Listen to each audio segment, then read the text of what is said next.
the biggest worries are like, talk about these high-rise office buildings. What the heck the current owners don't know what to do with them. The current the developers and operators that have specialized in office for decades and decades, they don't know what to do with them. What the heck are the banks going to do with them? You're listening to Ice Cream with Investors, a podcast that is dedicated to teaching you how to better invest your money so that you can live a more intentional life. I'm your host, Matt Four, and it is my goal to teach and empower you to remove the roadblocks to your financial success. All right, Kevin, welcome to the show. Matt, thanks for having me. Excited to be here. You got it. You got it. Well, we like to start with the difficult questions here. What's your favorite ice cream? Yeah, that's a good question. I'm a simple guy, chocolate. I'm just chocolate all the way, whether it be ice cream or any other type of sweet. Just give me chocolate, plain old chocolate, and I'm a happy man. I love it. I love it. Now, normally when people start, I'm a plain old guy, they usually go with vanilla. I think you're one of the first that have just said pure chocolate. I do vanilla as well, but chocolate's that's my go-to. Any type of sweet. I'm not like a sour guy or like hard candy or anything like that. Just give me a dark piece of chocolate or milk chocolate, and the same goes with ice cream. So just very very simple nature. I don't need any toppings. I don't need anything fancy on it. Just straight ice cream, just chocolate. Now we'll touch on it later, but you and I share a connection being cyclists. Do you like salty stuff as well, or is it mostly sweet? I do. But mostly as it relates to salty, I like salt on my steak or more so like on the meat that I'm eating, right? That's like my salty craving more than anything else. But unless I've just got done with a 100-mile bike ride or something like that, a little different story. Like I'll pretty much eat anything at that point in time, and salt is good. That's what I tell everybody. I got into cycling just so I could eat pure salt all the time and be a happy man. Well, tell our listeners, what's the scoop? What do you do today? Yeah, no, great question. So, first and foremost, I'm a full-time real estate investor. I'm one of two principals of Sunrise Capital Investors. We specialize in mobile home parks and parking investments. We own assets in the Southeast, Northeast, and the Midwest. I've been a full-time investor for, basically since 19. I'm 45 today. So, 2+ decades, been going at it strong. I've done a little bit of everything. I've owned hundreds of single family homes. I've owned thousands of apartment doors, just about every type of commercial real estate, from assisted living to industrial, retail, office, self-storage, you name it. Some of that I still own today, but the company's focus, what we do today, what we do day in, day out, what we live and breathe is mobile home parks, also known as manufactured housing, kind of the nicer terminology for it. And then parking lots and parking garages. Awesome. I cannot wait to dig into the parking garage aspect of it. As you know, we do some mobile home parks as well. But before we get there, take us back to 19-year-old Kevin. How did your real estate journey begin here? Yeah, no, great question. I always joke and say that, real estate found me. I didn't find it. I was just, looking for something, something bigger in life. I didn't know what that was at that point in time. I was going to local community college. Again, not just taking generalized classes. Again, didn't really have clarity on what I wanted to do. I knew I didn't want a normal job. I just didn't know what it was. I'd always been an entrepreneur. I started, shoveling snow, mowing grasses at an early age, learned how to install, audio components like amplifiers and car stereos in my brother's car and my brother's friend's cars, use my dad's garage and his tools. And it had a paper out as well at the age of 12, all the way up to the age of 16. I was always looking to make money. I wanted to make money. I wanted to make my own money so I could buy the things I wanted. Back then when I was a kid, it was, the coolest bicycle or, dirt bike or go-kart, whatever it was, just the, material things. And, fast forward, graduated high school, just figured that being that I didn't know what I wanted to do, I didn't want to blow my parents' money and go away to university and just party it away. And so I stayed local, and I'm glad I did, because I picked up a job tending bar in the evenings, went to school during the day. And during that time, I met a girl, and that girl's mother had recently started dating a guy by the name of David. David was a local real estate investor. And that's literally where the journey began. I befriended David, got to know him, and just realized that there was a lot of differences with David than that of I guess, my upbringing. Just my parents were great, but it was very much a middle-class family. We went on one vacation a year. Both my parents worked. A lot of times they worked opposite shifts because we couldn't really afford a babysitter. So they wanted to ensure that, an adult was home when my brother and I were home when we were younger kids. And again, just never went without, but didn't have a lot of excess, right? And it was always just my parents working Monday through Friday. The normal, traditional hourly routine that most adults had. David was very different. He seemed to have a lot of flexibility in his schedule. Dressed a little differently, drove a very nice car. It just had a different swagger to him. And come to find that he had been, an entrepreneur for a lot of his adult years. He was about 20 years older than I at that point in time. I think about 23 years older.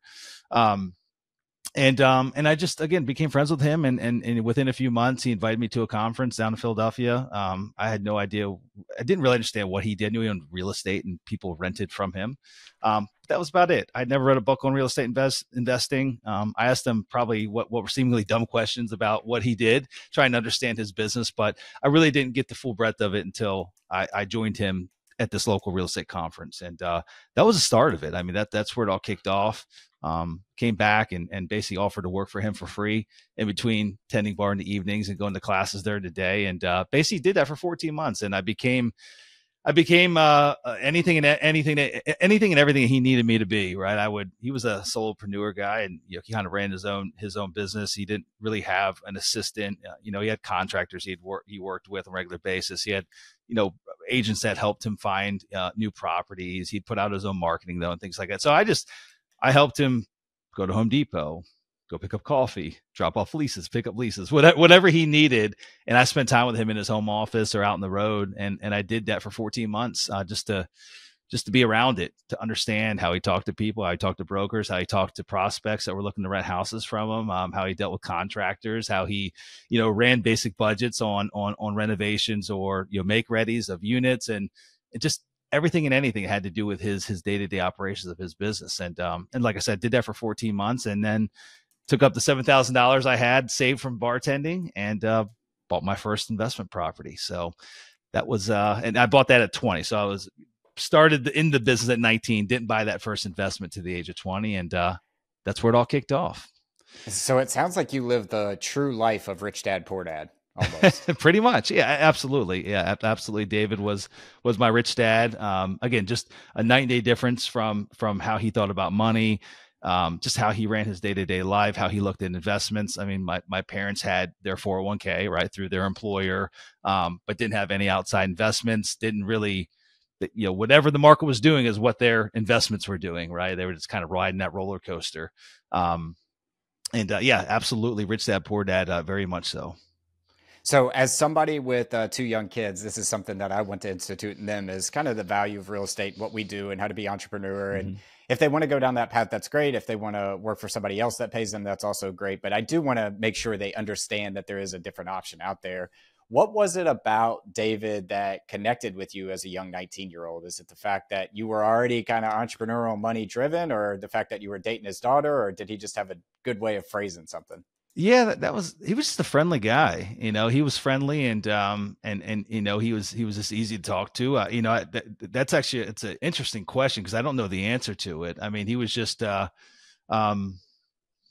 what happened. I'll give you the actual, the deeper story of how we really connected. So it's kind of a funny story, but it takes 5 minutes. If you're okay, if we got the time, I'll give you how we really connected, how it all came about, and how we truly became friends. So, I was 19 at the time, and I've always loved the water. That's why I moved to Florida back, 20 plus years ago. But when I grew up, we used to spend times on the local river, and nothing special at all. It was full of rocks, and but it was water, and we'd water ski and kneeboard and wakeboard, do all those things, go tubing.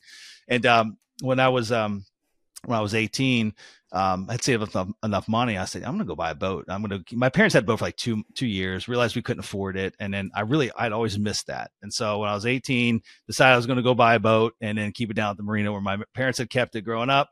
And I did that. And so being that I was a bartender, Mondays were kind of like our weekends. I worked all weekend. I worked Friday, Saturday, a lot of times Sunday. So Monday and Tuesdays were kind of like our weekend in the industry. And Mondays I didn't have classes. So my classes, I kind of, purposely scheduled them Tuesday through Friday. And so me and a bunch of my friends, every Monday in the summer, that was our day to go out on the river on the boat and hang out and have fun. And I think David overheard our conversation with my girlfriend. He overheard us talking about the upcoming Monday going out on the boat. And he's like, "Oh, I love boats. I love going out on boats." And at this point in time, we just had cordial conversations. I wouldn't say we were friends. To me, he was another adult, right? Like he was my parents' age. And he made it very apparent that he really enjoyed boats, and he kind of somewhat invited himself out.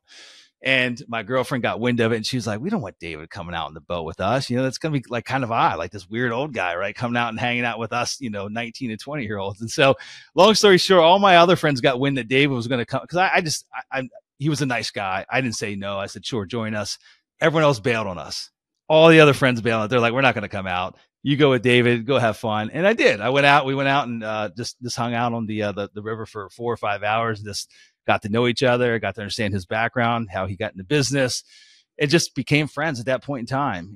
Just literally that's where it clicked, and that's where the relationship truly just kind of kicked off. And that's where he ultimately invited me to go join him at a conference. I was intrigued by what he did. I didn't really understand it, but I was still intrigued by what he did, and that's where the friendship really started from, and it's carried on ever since. So all because my friends bailed on me, and I got stuck with the old guy on the boat, and that old guy became like my guiding light in life. I mean, like I don't know what I would have ultimately ended up doing in life. I'm sure I would have found my path one way or another, whether it be real estate. I'm not sure. I'd have done something, but I'm glad it was real estate, and I'm glad it was with David, and I'm glad he showed me the way. That might be the only time I've ever heard I bought a boat and it was a good financial decision as a story. That's funny. That's a great point. That is a great point. You know what the acronym is for boat, right? Break out another 1,000. Yeah, there you go. Best 2 days you own a boat are the first day you buy it and the last day you sell it. Well, fantastic. There, you mentioned you bought your first property with $7,000. Was that was that up in the Northeast, or was down in Florida? Where was it? It was in Pennsylvania. Yeah, I ended up staying up there for about 1.5 years, investing up there. So I used $7,000, and then I got to know a couple of his private lenders during whatever that 14, 15 months we worked together, and just one of those private lenders offered to, if I found a good opportunity, a good deal, if I put some of my own skin in the game. Obviously I was having guidance by David, and I was getting to know the business intimately.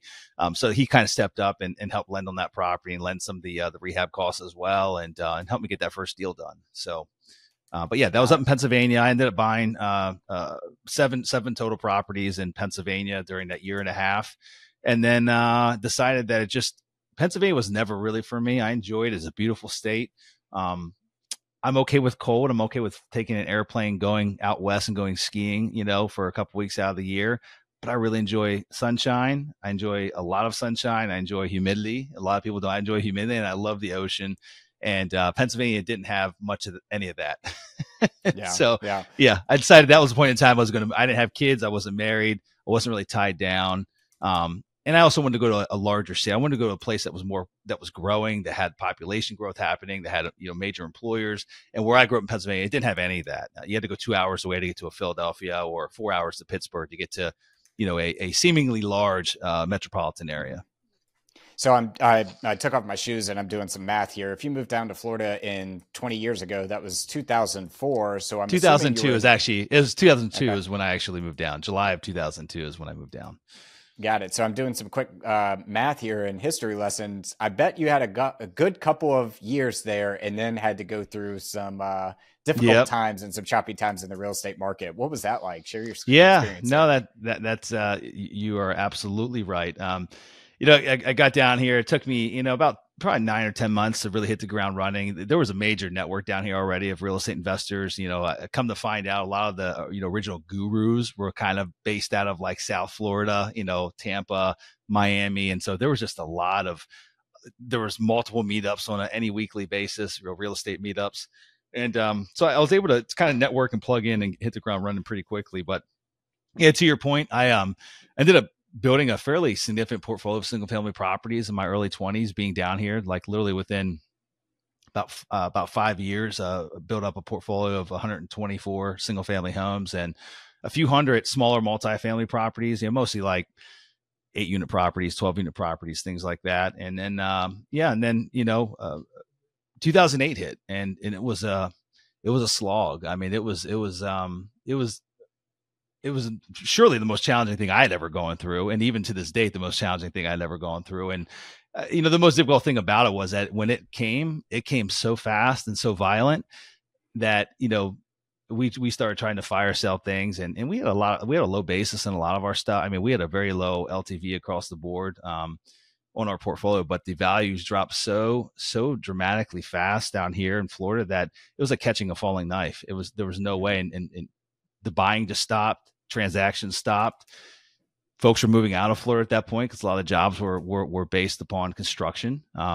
Folks were moving away from the state at that point, and there was excess inventory. There was a surplus of it, just a massive amount of it that was built for a population that wasn't here yet and now wasn't coming. And so it was very difficult. I like to say that I went through about 3 years of damage control, just trying to, forget about thinking about buying or taking advantage of the down market. It was more, how do I make my way through this challenging time? It got so bad that I lost my personal residence to foreclosure, got my bank accounts garnished. I mean, it was tough. It was really tough. And probably the most difficult part of it was when this all started going down.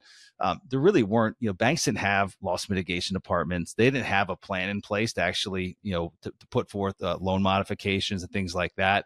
And so it was kind of hey, we can't help you. We have no options. If you can't make the payment, we're moving forward right away with foreclosure, no matter what's happening around us. And, a year and a half down the road, banks realized that wasn't the right decision. We need to actually do workouts. We need to do loan modifications. We're stuck with too much, REOs at this point in time. We don't need any more, please no. But I couldn't hold on that long. It was just, we had a major vacancy issue. We had to make concessions on when we're trying to rent new units, big screen TVs, 2 months free rent. And on top of that, a lot of our prospects now have bad credit. So like you're kind of just, you're scraping to find even remotely decent prospects for your units, and you're renting them for cheaper than what they had been historically rented for. So when folks say that rents don't go down or they can't go down, they absolutely went down for a number of years here in Florida. And I know the same thing happened in Las Vegas, same thing happened in Phoenix, Arizona, same thing happened in California. There was a number of markets that truly got that truly suffered in a big way during the the great financial crisis. So it was tough. Do you remember, did you have lines of credit on those homes? Did you have a portfolio loan? Do you remember how your debt was structured back then? Yeah. So what we would typically do is use private lenders to acquire, anywhere between 4 or 5 properties, just private lenders that we had relationships with. And then once it was all dependent, but a lot of times it was a batch of anywhere as minimal as 4 homes up to maybe like 8 homes. And then we would go get a commercial loan from one of the local banks that number of banks that we had relationships with, but, recourse loans, typically 25-year amortization, 5-year term in place, fixed rates. But that was the business model right then and there. Cash out our private investors sometime within a year span of time, and then put that commercial loan in place, and then do it all over again. So we had a number of local banks that we worked with. None of our debt was coming up for refinance and maturity or anything like that at that point. But we had challenges meeting our debt payments. Once we started losing occupancy and we couldn't re-rent units for the same price that we had budgeted out, and it just it was tough. It was a tough time. Yeah, I often talk to people about the differences between 2008 and today. And one of the major differences I see is that 2008, banks kind of got slapped in the face with, oh, we're just going to take back these properties and we'll figure out what to do with them. And they learned very quickly that they are really good at developing numbers.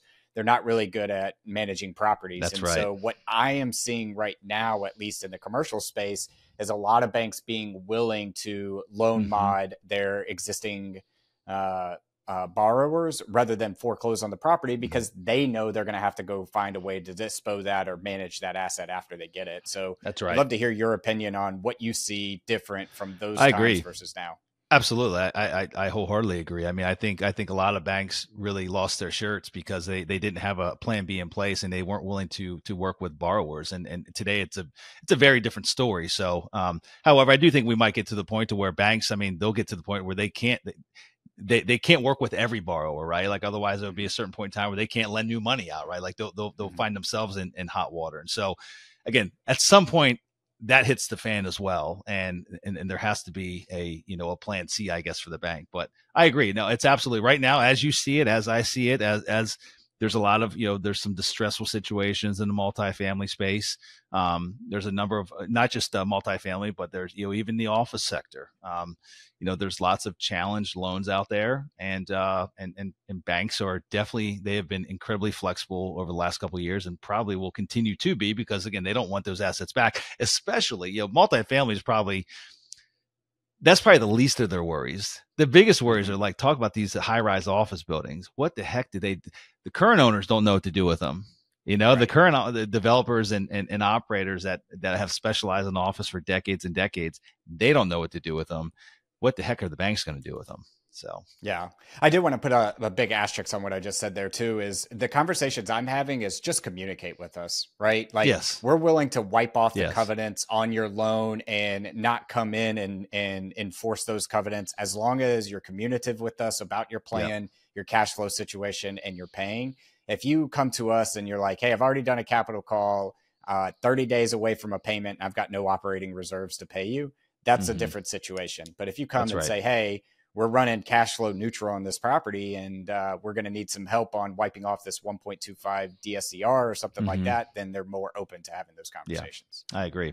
I don't have firsthand experience with those conversations today, but that's probably just what you're hearing throughout the industry as well. I'm hearing the same thing. So, yeah. So I want to switch us from doom and gloom of 2008 to parking garages.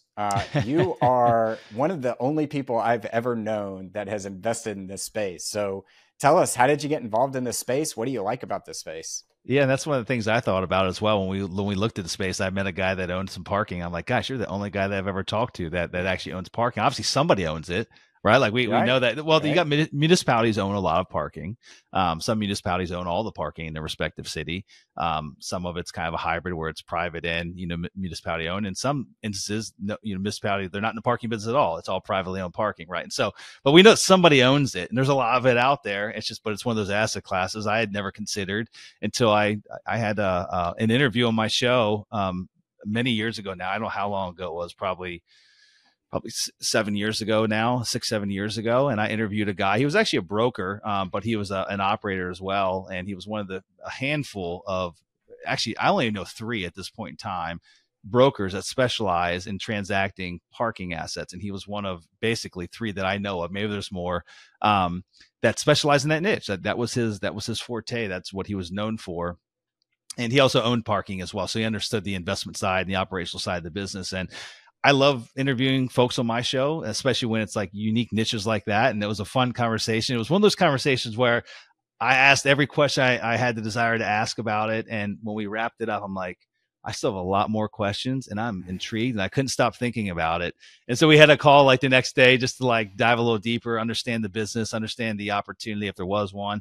And it was one of the, it wasn't at the point in our time of our business where we wanted to add another vertical. Like we like to kind of stay our lane and do what we're really good at, and just, which was mobile home parks. Like you don't want to be chasing too many shiny objects, right? Like to stick in the lane, become an expert at one, specific vertical. And that's where our head was at. But 6 months went by, a year went by, and my partner and I, like, we'd talk about it all the time. Finally, like, I think, 18 months in, he went to one of the there's like 2 big associations in the park industry. He went and attended one of their big shows in like Chicago. He came back from that even more juiced up about it. He's like, this looks just like what mobile home parks did 10 years ago, like the mom and pop nature. There's not really any institutional capital in space. It's really fragmented industry. It's antiquated with the operations. A lot of parking operators haven't adopted to technology. They don't have dynamic pricing models in place. They haven't adjusted their pricing for a very long time, right?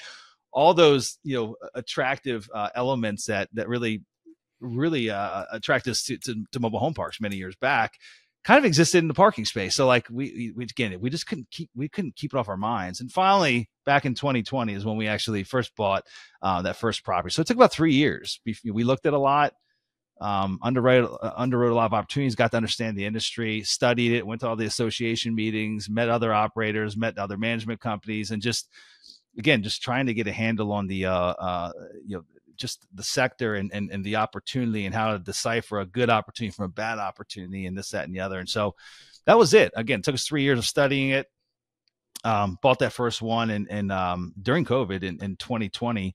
And it's been a great asset class. It's still a minority portion of our portfolio. But we got some incredible assets in the portfolio that are parking, both surface parking lots and parking garages. And it's just like any other value add opportunity. Like when you guys look on multifamily property, when we look at a mobile home park, there's different levers that you can pull. And so we look for levers such as under market rates. Have they adjusted the rates to what the market is? A lot of these mom and pop owners, they've owned for 30, 40 years. They want them free and clear. It's like an ATM machine for them. Like their life's not going to change that much if they change it from $3 an hour to $5 an hour, right? Like surely they make more money, but like they wouldn't do anything different, right? And so lots of things like that.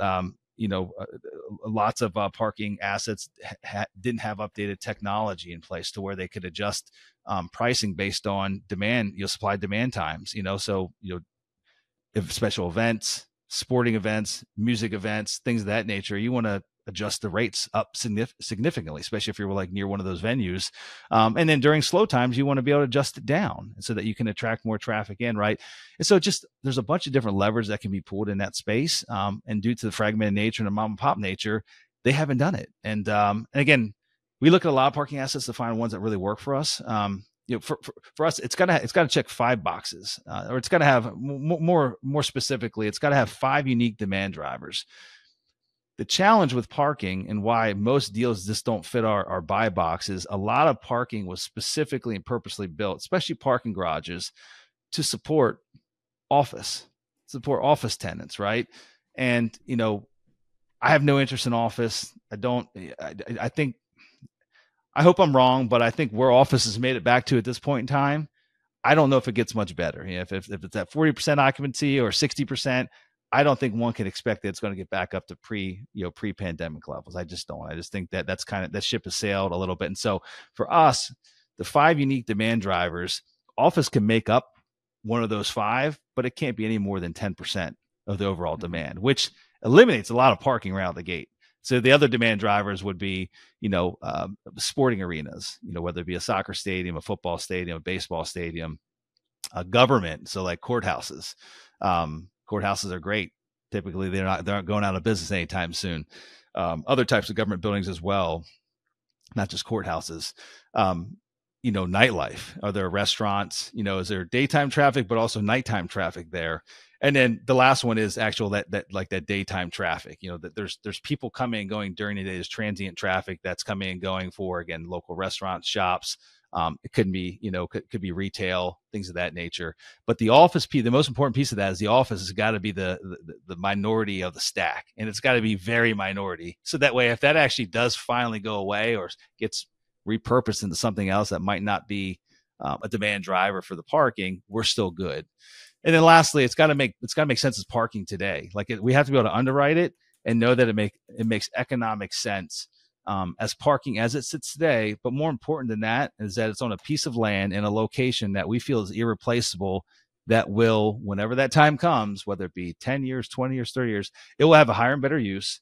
And that land will, the land value to redevelop it will far exceed what we paid for it as parking. So we don't underwrite that piece of it. We're not developers, but we like to know that icing's on the cake whenever we want to eat it. Yeah. I mean, I have a slew of questions, probably like you did at the time. The first question I have is, do you get any kind of depreciation on parking lots? We do, but it's not great. It's not nowhere near what you're going to get on multifamily. You're going to get, especially mobile home parks, which I feel like are one of the best. But you do. But if it's a parking garage, it's a concrete structure, right? So there's not a lot there. Helps. There's not a lot of depreciation meat on that bone. Surface parking lots are a little different than that, because there's really all you really have there is infrastructure. Most of it falls underneath that 15-year allocation window. And so surface parking lots, yes. Garages, no. Got it. Okay. My next question is what are the expense ratios? If I get a parking lot that drops on my lap today and it's producing $1 million of revenue a year, which sounds like a lot. I don't know if it is or not. What kind of expense ratios could I expect on running a parking lot like that? Hey, fellow investors, before we dive into our next segment of the show, I wanted to take a quick moment to talk to you about a fantastic opportunity for you to invest with me. As you know, here at Ice Cream with Investors, I'm passionate about real estate investing and helping you navigate the exciting world of wealth creation through real estate. And that's why, for the first time, I'm thrilled to tell you about an opportunity for you to invest alongside of me. Over the past 3 years, I've been investing in multifamily, mobile home parks, car washes. I've even become the bank and lent out money to fellow real estate investors on a short-term basis. And now you can come join me. If you would like to jump on a call and learn more about this opportunity, head to icecreamwithinvestors.com/invest and find a time for us to connect. And now back to the show. It's way more difficult than the back of the napkin like that. That was what we have found. But I mean, to try to give you just a general range, it's going to range from probably 20% on the low end to 40% on the high end. A lot of that's going to vary based on those unique demand drivers and what proportionate share each one of those makes up. It's going to be based on how old the building is, what type of environment it's in. Like if it's up north and it's got salt intrusion, your repairs and maintenance on an annual basis is going to be significantly higher than we've got an asset in Arizona, which literally was built in the 50s. And it's dry, and dry is good for concrete and rebar. And this thing literally is in phenomenal condition. Whereas if that was up in the Northeast, it would have probably already been knocked down, 20 years ago because it was just completely rotted through. So, again, 20% in the low end, 40% in the high, but it's a more complex business than being able to just do a quick back of the napkin like we can in multifamily or mobile home parks, right? We can get, I know you can, and we can get pretty darn close with just doing a back of the napkin to see, can we get within 5 or 10%? That's not really possible. And with a parking garage, at least with the parking lot, a little different. There's less variables with a surface parking lot because there's not a lot to it. But parking garages are a completely different animal. You've got elevators, you've got, again, repairs and maintenance costs associated with it. You've got staffing, which, staffing is a very minimal expense with a parking lot. A lot of times you don't even need it. You can automate them. With the parking garage, you can automate a portion of it, but you still need porters walk around picking up trash. A lot of times you need gate agents in the event a gate gets broken or, folks can't get out. I mean, just a lot of different variables with a parking garage. Got it. Talk to us about the debt. Is debt readily available for this asset class? It is. It's not as attractive as what we get, with agency debt. I mean, agency debt's kind of the belle of the ball, right? It's as far as everyone in every other sector wishes they could get Fannie and Freddie debt on their properties. But, and so the options with parking garages, it's either going to be a local bank or credit union. There's a lot of different life companies that will lend in the space, and then CMBS. Those are kind of the 4 different options. We have historically gone, I guess with the exception of a most recent deal we did, most of the time we're going to go life company or CMBS. Most recently we did a deal and we got a local credit union that offered some really beat everyone else out, and offered non-recourse debt in a time when non-recourse debt was not being given out by credit unions or banks. And so, most of the time it's going to be life companies or CMBS. What are you looking at from an LTV standpoint? About 60%. Okay, sometimes maybe 65, but I'd say 60% is probably the growing, the going norm. Gotcha. Here in Nashville, I swear there's one company that seems to own all the parking near the areas that you're mentioning, events, soccer stadium, football stadium, all that kind of stuff. Are you starting to see institutional capital creep into this space at all? Are there big players, or what's the market share look like for competitors? There's a couple of big players, like for example, and just because you see their sign doesn't mean they actually own the parking. So I know who it is. They're based in Nashville, and I always mix them up. It's either Premier or Premium, and I always mix the two up. One's based, I believe, in Philadelphia, the other's based in Nashville. But you'll find operators like that. Most of what I think it's Premier. Anyway, just the one that's based in Nashville. 98% of what you see, they don't own it. There's the management company. And that's kind of case in point with there's a lot of different professional management companies throughout the country. They're a really big one. In fact, they just got bought out by another group called Metropolis, which is more of a technology company in the space. They're just a massive conglomerate. In fact, Metropolis has bought SP Plus. SP Plus was the largest management company in the parking industry. They just got bought out within the last couple of months. And so there's lots of large management companies. But again, one of the other things that attracted us to this industry was that there was a lot of management companies, lots of professional operators, but very few that actually own the real estate side of it. Most of it was just, they were just on the operations piece of it. And so the nice thing about that, again, the fragmented nature, a lot of these garages were still owned by these mom and pops or small investment groups, or have owned generationally, but they had these professional management companies running them. But these management companies weren't competitors of ours to buy these things. They're not valuing. Some of them are, but very few. There's only like a handful of management companies that actually also have an ownership arm. Most of them are just purely management. So that was a beautiful thing for us. Like, barrier to entry was low. We didn't have a million competitors trying to buy these assets. And then on top of that, the other beautiful thing about these management companies and them being prevalent across the country, and every major market's got at least 3 or 4 major companies that have a lot of technology, a lot of money, and they've been around a long time, is that it meant that for us to buy parking, we didn't have to build out a whole additional vertically integrated property management company, which is what we have with mobile home parks. And we've got, I don't know, 60 people on payroll, give or take, probably more than that, that runs our manufactured housing side of our business. And property management's not sexy. It's kind of, I call it the necessary evil of our business. We have to do it. We have to do it in-house to do it right. Because it doesn't exist in the manufactured housing space. There's a few third-party management companies, but not enough to create a good alignment of interest. Even then, we've tested it and found years back that we brought it in-house and we're a much better operator than anything else that's out there. But on the parking side, there's way better operators than what we'd ever be. And there's a lot of options out there as well. So it keeps them honest, keeps it competitive, and allows us to not have to grow our infrastructure in order to continue buying parking assets, which is what, again, another attractive factor for us. How, I don't know the best way to ask this question, but like, are you looking at specific markets, like major metropolitan areas, or do you like places like, I don't know, Lubbock, Texas, which is kind of out in the middle of nowhere, but it has a college, so there's events that driven there? Like, what do you look for in a market to even start to underwrite a parking lot? The larger the market, the better. We don't own anything at this point in time in any secondary or tertiary markets. Not saying that we wouldn't, but major growth markets are ideal. Where there's a population growth. There's Fortune, 100, hopefully Fortune, maybe even 50 companies, but definitely Fortune companies within that marketplace. It's pro-business. It's attracting more businesses there. And so, like I said, the most recent asset we purchased is downtown Phoenix. I mean, Phoenix is absolutely booming. Downtown Phoenix is booming.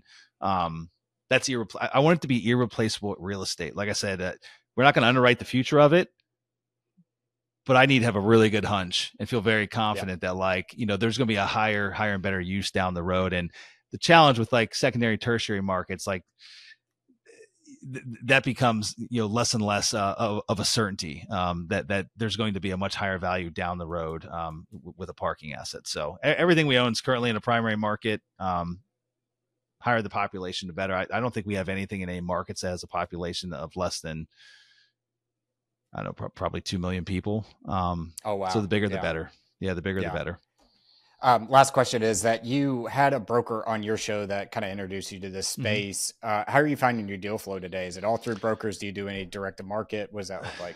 Yeah, that's a great question. It's funny because that broker's no longer in the industry. I'm not sure the story there, but no, brokers are I shouldn't say that brokers don't bring us opportunity because they do, but there's none of the specialty brokers bring us any of the opportunities that we purchase. Most of the time, what happens is the parking becomes like a secondary thought. So, like for example, the Phoenix deal ended up being an office broker. One of the big office brokers in Phoenix happened across one of their clients was an institutional client that used to own this parking garage, but they owned some other office and retail in the area, and the parking just happened to be a part of it.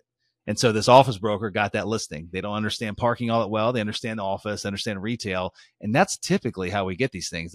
We get them from brokers, but they might be an industrial broker. They might be an office broker. They might be a retail broker. They might be a land broker. But they're not, their specialty is by no means parking. In fact, we've got a deal right now that we're working on.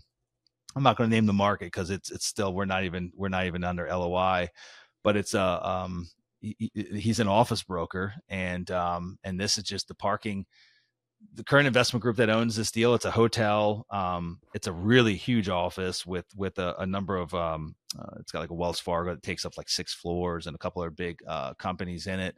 And then it's got this parking. The parking's big. I think it's got 1,000 spaces in it. And it's 8 or 9 stories tall. It's huge. but like they're selling this whole deal as an office, redevelopment of the office, and then also a rebranding of the hotel. And it just happens to have parking along with it. Although parking makes up, in my opinion, probably makes up more than half the value of what that hotel and what that office building is currently worth, but it's not being marketed correctly because mostly that broker doesn't fully comprehend the opportunity with the parking, what the value add piece of it is, doesn't know how to sell that. And so that's how we get a lot of these deals, is just seeing it through brokers that just don't fully understand it or how to underwrite it. And there's not a lot of experts in the industry either. There's lots of parking, but there's not a lot of experts that fully understand and comprehend the business model and how to take it from what it is today and add value to it. Yeah. Yeah. Well, to your point about the best and highest used, one of the people I know or am connected with, their family built the first skyscraper in Fort Lauderdale back in the 60s, and they built a parking garage on top of it or next to it. And basically they split that off, parceled it off, sold it off, and they made more money than they ever made in the skyscraper that they got there. So it was a fantastic investment for them in the right market. Yep. Yeah, so the Phoenix deal we bought, it was a buy all or take nothing, and it happened to come with, it was a parking deal, but it happened to come with this office, which we don't like office. And it came with retail. The retail was fully occupied, street level, in the heart of downtown. The office actually was like 70% occupied. It's higher than that today. It's unique office. It's smaller floor plates and smaller tenant base.